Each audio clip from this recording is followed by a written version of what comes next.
Om Namo Bhagavate Vasudevaya. Om Namo Bhagavate Vasudevaya. Narayanam Namaskritya Naram Chaiva Narottamam Devim Saraswatim Vyasam Tato Jayamudhirayet Shrinvatam Shvakata Krishna Punya Shravana Kirtana Hridayantasto Hyavadhrani Vidunoti Suhrutsatam Nashtaprayeshu Abhadreshu Nityam Bhagavata Sevaya Bhagavatir Uttama Shloke Bhaktir Bhavati Naishtiki. Reading from Srimad Bhagavatam, Canto 4, Chapter 20, Text 30 and 31. Manye giram te jagatam vimohinim varam vrinishveti bhajantam atayat vachanutantya yadite janoshitaha katam punah karma karoti mohitaha. Manye giram te jagatam vimohinim varam vrinishveti bhajantam atayat वाचानुतन्त्या यदि ते जनोषितः कथं पुनः कर्म करोति मोहितः मन्ये गिरं ते जगतां विमोहिनीं वरं वृणीष्वेति भजन्तम् आर्तयत् वाचानुतन्त्या यदि ते जनोषितः कथं पुनः कर्म करोति मोहितः. Synonyms: Manye, I consider; Giram, words; Te, your; Jagatam, to the material world; Vimohinim, bewildering; Varam, benediction; Vrinishwa, just accept; Iti, in this way; Bhajantam, unto your devotee; Ata, you spoke; Yat, because; Vacha, by the statements of Vedas; Nu, certainly; Tantya, by the ropes; Yadi, if; Te, your; Janaha, the people in general; Asitaha, bound, not bound; Katam, how; Punaha, again and again; Karma, fruitive activities; Karoti, perform; Mohitaha, being enamored. Translation and purport by His Divine Grace A.C. Bhaktivedanta Swami Srila Prabhupada, Srila Prabhupada Ki Jai. Translation: My dear Lord, what you have said to your unalloyed devotee is certainly very much bewildering. The allurements you offer in the Vedas are certainly not suitable for pure devotees. People in general, bound by sweet words of Vedas, engage themselves again and again in fruitive activities, enamored by the results of their actions. Purport: Srila Narottamadas Thakura, a great Acharya of Gaudi Sampradaya, has said that the persons who are very much attached to fruitive activities of Vedas, namely Karma Kanda, Jnana Kanda, are certainly doomed. In the Vedas, there are three categories of activities called Karma Kanda, fruitive activities, Jnana Kanda, and Upasana Kanda, worship of different demigods for receiving material benefits. Those who are engaged in Karma Kanda and Jnana Kanda are doomed in the sense that everyone is doomed who is entrapped by this material body. Whether it is a body of a demigod, a king, a lower animal, or whatever, the sufferings of the threefold miseries of material nature are same for all. Cultivation of knowledge to understand one's spiritual position is also to a certain extent a waste of time because the living entity is an eternal part and parcel of Supreme Lord. His immediate business is to engage himself in devotional service. Prithu Maharaj therefore says that the allurement of material benedictions is another trap to entangle one in this material world. He therefore frankly tells the Lord that the Lord's offerings of benedictions in the form of material facilities are certainly causes for bewilderment. A pure devotee is not at all interested in bhukti or mukti. The Lord sometimes offers benedictions to neophyte devotees who have not yet understood that material facilities will not make them happy. In the Chaitanya Charitamrita, the Lord says, therefore says that a sincere devotee who is not very intelligent may ask some material benefit from the Lord, but the Lord, being omniscient, does not generally give the material rewards, but on contrary, takes away whatever material facilities are being enjoyed by his devotees, so that ultimately the devotee will completely surrender unto him. In other words, the offering of benedictions in the form of material profit is never auspicious for the devotee. The statements of the Vedas, which offer elevation to heavenly planets in exchange for great sacrifice, are simply bewildering. Therefore, Bhagavad Gita 2.42, the Lord says, Yamimam pushpitam vacham pravadyanti avipaschitaha. The less intelligent class of men, avipaschitaha, attracted by the flowery word language of the Vedas, engage in fruitive activities to become materially benefited. Thus, they continue life after life in different bodily forms to search very, very hard. Text 31. त्वन्माययाद्धा जन ईश खण्डितो यदन्यदासाष्टरतात्मनो बुधः यथा चरेद्भालहितं पिता स्वयं तथा त्वम् एवार्हसि न हि समीहितुम् त्वन्माययाद्धा जन ईश खण्डितो यदन्यदासाष्टरतात्मनो बुधः यथा चरेद्भालहितं पिता स्वयं तथा त्वम् एवार्हसि नः समीहितुम् त्वन्माययाद्धजन ईश खण्डितो यदन्यदासाष्टरतात्मनो बुधः यथा चरेद्भालहितं पिता स्वयं तथा त्वम् एवार्हसि नः समीहितुम्. Synonyms: Twat, your; Mayaya, by illusory energy; Adha, certainly; Janaha, the people in general; Isha, O my Lord; Khanditaha, separated; Yat, because; Anyat, other; Asashte, they desire; Rita, real; Atmanaha, from the self; Ad, Abudaha, without proper understanding; Yata, yes; Charet, would engage in; Balahitam, the welfare of one's child; Pita, the father; Swayam, personally; Tata, similarly; Tvam, your leadership; Eva, certainly; Arhasi Naha Samihitum, please act on my behalf. Translation and purport by His Divine Grace A.C. Bhaktivedanta Swami Srila Prabhupada, Srila Prabhupada Ki Jai. Translation.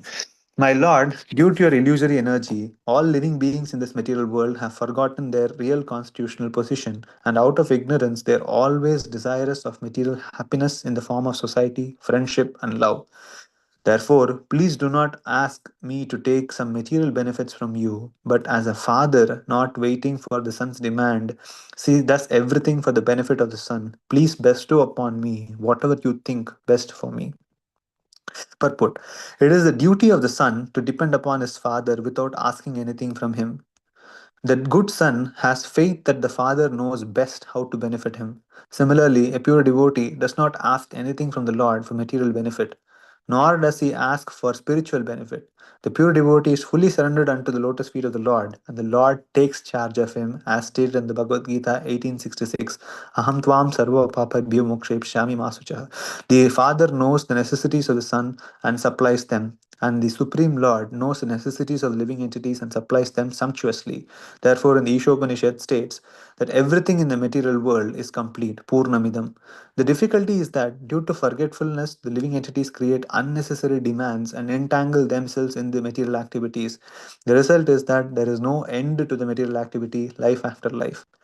Before us, there are varieties of living entities, and everyone is entangled in transmigrations and activities. Our duty is simply to surrender unto the Supreme Personality of Godhead and let Him take charge, for He knows what is good for us. Prithu Maharaj therefore tells the Lord that as the Supreme Father, he may elect to bestow whatever he considers beneficial for Prithu Maharaj. That is the perfect position of the living entity. Therefore, Sri Chaitanya Mahaprabhu teaches us in his sixth Ashtaka, Nadanam na janam na sundarim kavitam va jagatisha kamaye mama janmani janmanishware bhavatad bhaktir ahaituki tvai. O Almighty Lord, I have no desire to accumulate wealth, nor have I any desire to enjoy beautiful women, nor do I want any number of followers. I only want your costless devotional service in my life, birth after birth. The conclusion is that pure devotees should not aspire after any material benefit from devotional service, nor should he be enamored by the fruitive activities or philosophical speculation. He should always be engaged favorably in the service of the Lord. That is the highest perfection of life. नमो ओम विष्णुपदाय कृष्ण पृष्ठाय भूतले श्रीमते भक्तिवेदांत स्वामिनिधि नामने नमस्ते सरस्वती देवे गौरवाणी प्रचारणे निर्विशेष शून्यवादी पाश्चात्य देश तारिणे जय श्री कृष्ण चैतन्य प्रभु नित्यानंद श्री अद्वैत गदाधर शिवासादि गौर भक्त वृंद हरे Krishna Krishna Krishna Hare Hare Hare Ram Ram Ram Hare Hare. I humbly bow down to all the assembled Vaishnavas and thank you for giving me an opportunity to purify myself. So for today's verse, we have a couple of verses, and these are series of verses which Prithu Maharaj is actually praying to once he sees the Supreme Personality of Godhead. And so this is coming from a pure devotee of the Lord, who's a Sakti Avish avatar of the Supreme Lord himself, and very deep realizations. Very similar to the if he this is exactly similar to how Prahlad Maharaj also deals with when Narsingadev was about to bless him with benedictions. Prahlad Maharaj said, "This is not a mercantile relationship. Mercantile relationship is like we something which we have with a local vendor or a merchant, where we give them some money and they give us something back." So Prahlad Maharaj very clearly says, like, Lord, you are the Lord of my life, and this relationship I don't have a mercantile relationship, meaning that I don't expect anything from you, and all I expect is just to be of your service. So that's the similar mood here Prithu Maharaj is explaining. And here Prithu Maharaj is saying that he's talking about two things, like typically how people in general, he's saying that he doesn't need any material benedictions on the Supreme Personality of Godhead, and he's saying that people in general, captivated by the flowery words of the Vedas, are engaged in fruitive activities, and because of that they are born again and again. And he says a pure devotee does not expect anything which is material from the Supreme Personality of Godhead. So these are very high stages of realization and devotion to the Supreme Personality of Godhead. So here Srila Prabhupada talks about the three aspects of Vedas, where he talks about the Karma Kanda, Jnana Kanda, and Upasana Kanda. So all the three aspects of Vedas, where Karma Kanda, where if we do certain activities, certain yajnas, we get certain results out of it. And then the Jnana Kanda is philosophical research, where we think about how we can improve on our understanding of our own self, and about our position in this world. So that's Jnana Kanda. And Upasana Kanda is worshipping different demigods who are receiving material benefits. So Srila Prabhupada categorically says, he quotes Narottam Das Thakur, and he says that all these three, to a certain extent, especially the Karma Kanda and the Upasana Kanda, they would not get us anywhere. And even the Jnana Kanda, because of the fact that any amount of knowledge, unless it is completely connected to Supreme Personality of Godhead in its service, does not really take us anywhere. So Srila Prabhupada writes that a pure devotee is not at all interested in bhukti or mukti. So if we see Rupa Goswami's explanation about pure devotional service, he says, Anya Bilashita Shunyam Jnana Karmadi Anavritam Anukulyana Krishna Anushilanam. So this is how he characterizes the ultimate bhakti. He says, Anya Abhilashita Shunyam. Anya is any other, Abhilashita, any other desire besides the Supreme Personality of Godhead. That's the characteristic of pure devotional service. Anya Abhilashita Shunyam Jnana Karmadi Anavritam. Anavritam is not being covered. Jnana and karma, not our activities not being covered by jnana and karma. So what does that mean? So it means that the activities which we do should not be used to bring us either fruitive activities or bring us more philosophical understanding and get entangled in it. So this is how Rupa Goswami defines pure devotional service, and this is exactly how Prithu Maharaj is describing. He's saying that a pure devotee is not at all interested in bhukti or mukti. So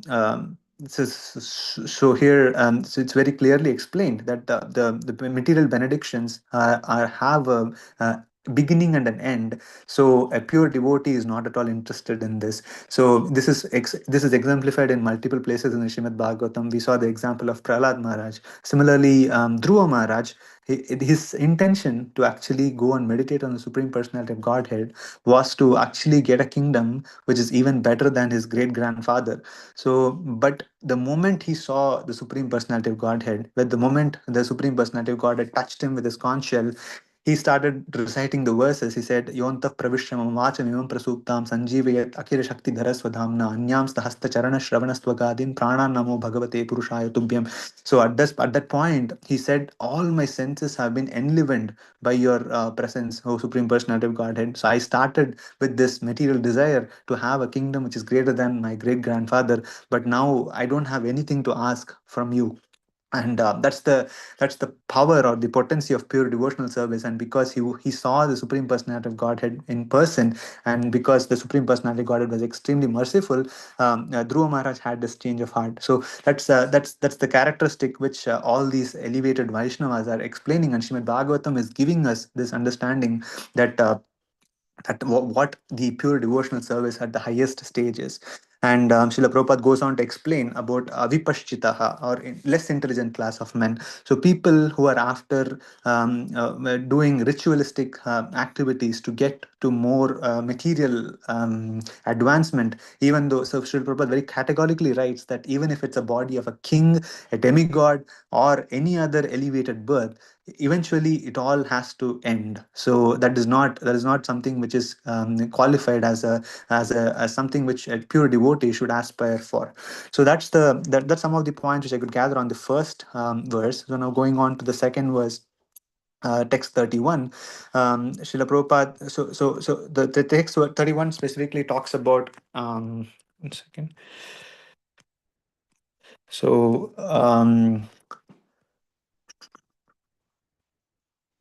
Hare Krishna.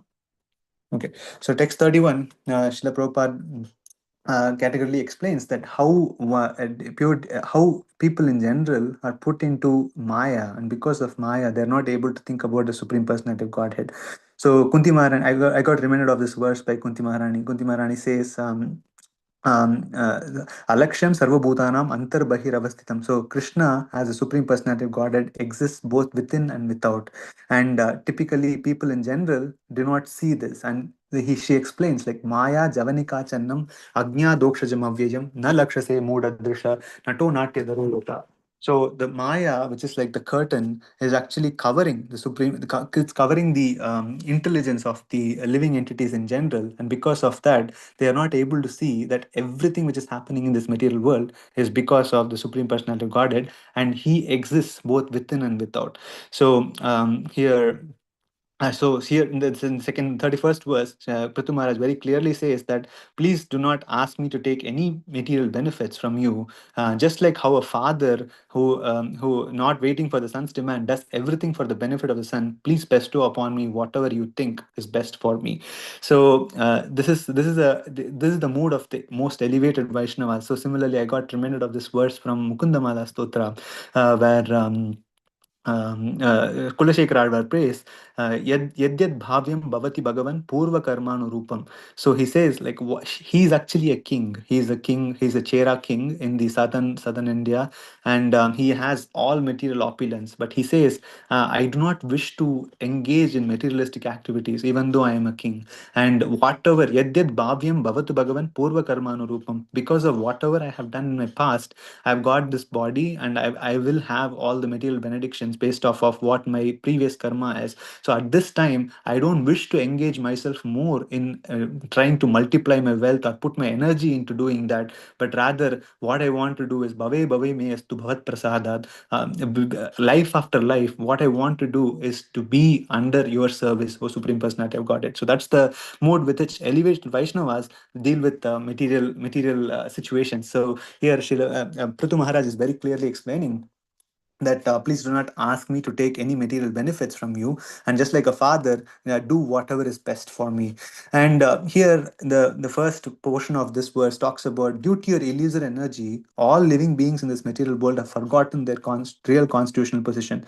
So there is a verse in the prayers by Gajendra where it says, yet shaktyaham diyahatam tam durate mahatmyam bhagavantam itosmyaham. He says the living entities in this world are forgetting you because of this Maya, and yet Shaktyaham Diyahatam, because of, and that Maya also is your energy. So because of your energy, this all these living entities are put into material conditions. So that's why even Hipritu Maharaj says that due to your release energy, all living beings in this material world have forgotten their real constitutional position. So since the Maya is also the energy of Supreme Personality of Godhead, the point to be understood here is that even Maya is extremely powerful, and the only way to get out of this cycle of Maya is to be engaged in the service of the Supreme Personality of Godhead, and that begins with the chanting of the Supreme Personality of Godhead. By chanting the names of the Supreme Personality of Godhead, we associate with Him, and because of that, the material consciousness is gradually purified as explained in the Srimad Bhagavatam. Hridayantasto hi abhadrani vidunoti suhrit satam. So one is established in the state of Sattva Guna, and by continuous process of devotional service, then one gets more insight into the transcendental state, which is Suddha Sattva, beyond the Sattva, and gradually makes progress in the process of devotional service. So those are some of the points I could gather on these two verses. Thank you so much for giving me an opportunity to pray for myself. Hare Krishna.